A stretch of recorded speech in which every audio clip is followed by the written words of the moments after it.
Teachers आज आपके BLO बने पड़े हैं। आपके अगर समूह का विवाह हो रहा है तो उसमें दुल्हन को ब्यूटी पार्लर लेकर के जा रहे हैं और अलीगढ़ में तो हद मचा दी, कुत्ता गिनवाने के लिए लगा दिया। ये आपकी सरकार है। टीचर और शिक्षा मित्र जो हैं वो मौत की घाट उतर गए। जिस तरीके के व्यवहार को सरकार टीचर्स के साथ कर रही है, प्राइमरी स्कूलों को बंद किया गया। बच्चों की संख्या बढ़ाने के लिए क्या कोई योजना बनाई थी? चौधरी चरण सिंह जी को नमन करती हूँ और मैं आभार व्यक्त करना चाहूंगी, आपने मुझे बेसिक शिक्षा मंत्री जी से प्रश्न पूछने का अवसर दिया। अध्यक्ष जी, मेरा प्रश्न जो था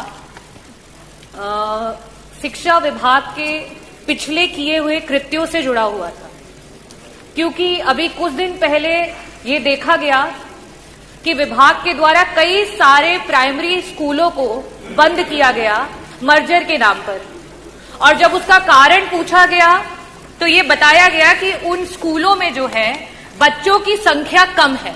तो मेरा प्रश्न जो था मंत्री जी से ये था कि सरकार ने विगत 9 वर्षों में बच्चों की संख्या बढ़ाने के लिए क्या कोई योजना बनाई थी, और अगर कोई कार्य किया था जिससे कि प्राइमरी स्कूलों में बच्चे बढ़ सके तो उस योजना की वजह से क्या लाभ हुआ और कितने बच्चे बढ़े? अध्यक्ष जी, उत्तर जो है वो बड़ा ही निराशापूर्ण है और उत्तर ये रहा कि कोई बच्चे नहीं बढ़े हैं। और योजना का क्योंकि मंत्री जी ने जिक्र नहीं किया, इसका मतलब कि सरकार ने कोई योजना बनाई ही नहीं कि सरकारी स्कूलों में जहां गरीब के बच्चे पढ़ते हैं, जहां पीडीए के बच्चे पढ़ते हैं, वहां उनको अच्छी शिक्षा दी जा सके। किसी भी स्कूल में अगर आप बच्चों को की संख्या को बढ़ाना चाहते हो तो वहां सर्वप्रथम सबसे जरूरी है वहां के पर्याप्त शिक्षक, वहां पे शिक्षकों की संख्या जो है वो पर्याप्त होनी चाहिए। दूसरी जो सबसे जरूरी चीज है वो है शिक्षक, और साथ ही साथ जो बच्चे वहां पढ़ रहे हैं उनकी शारीरिक और मानसिक दुरुस्ती। और लास्ट में जो मंत्री जी कायाकल्प की बात कर रहे थे, खैर वो तो काया और कल्प सभी धरातल पर देख सकते हैं, जो कि है बेसिक इंफ्रास्ट्रक्चर।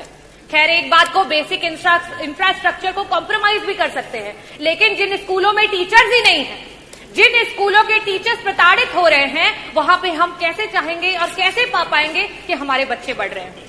मेरा पहला प्रश्न जो है मंत्री जी से ये है कि आज 9,508 ऐसे स्कूल हैं जो सिर्फ और सिर्फ एक टीचर की वजह से चल रहे हैं, और कई सारे ऐसे स्कूल हैं जहां सिर्फ और सिर्फ शिक्षा मित्र हैं। ऐसी स्थिति में क्या सरकार शिक्षक भर्ती को और देरी ना करते हुए, क्योंकि 2 लाख से भी ज्यादा टीचर्स की आज सरकार की कमी है, उसको पूरा करने के लिए जल्द से जल्द शिक्षक भर्ती लाएगी, और लाएगी तो कब? और साथ ही साथ जो हमारे शिक्षा मित्र उतना ही काम कर रहे हैं और उनके पास जो है टेट क्वालिफाइड है, उनका समायोजन करने या उनका मानदेय जो है उसको बढ़ाने के लिए सरकार कब विचार करेगी?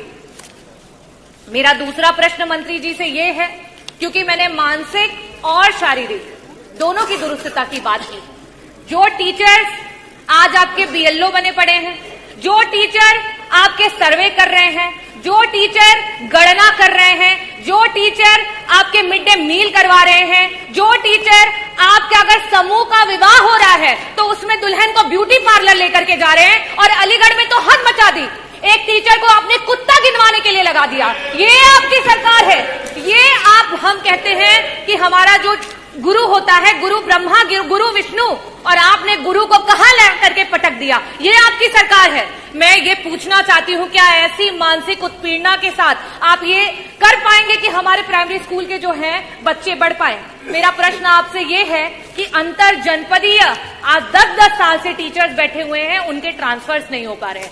ऐसी स्थिति में क्या सरकार, जो हमारे टीचर्स हैं 1,86,000 ऐसे टीचर्स हैं जो कि टेट के बिना ही उनको नौकरियां मिली, आज उनके ऊपर टेट की मार आ गई है।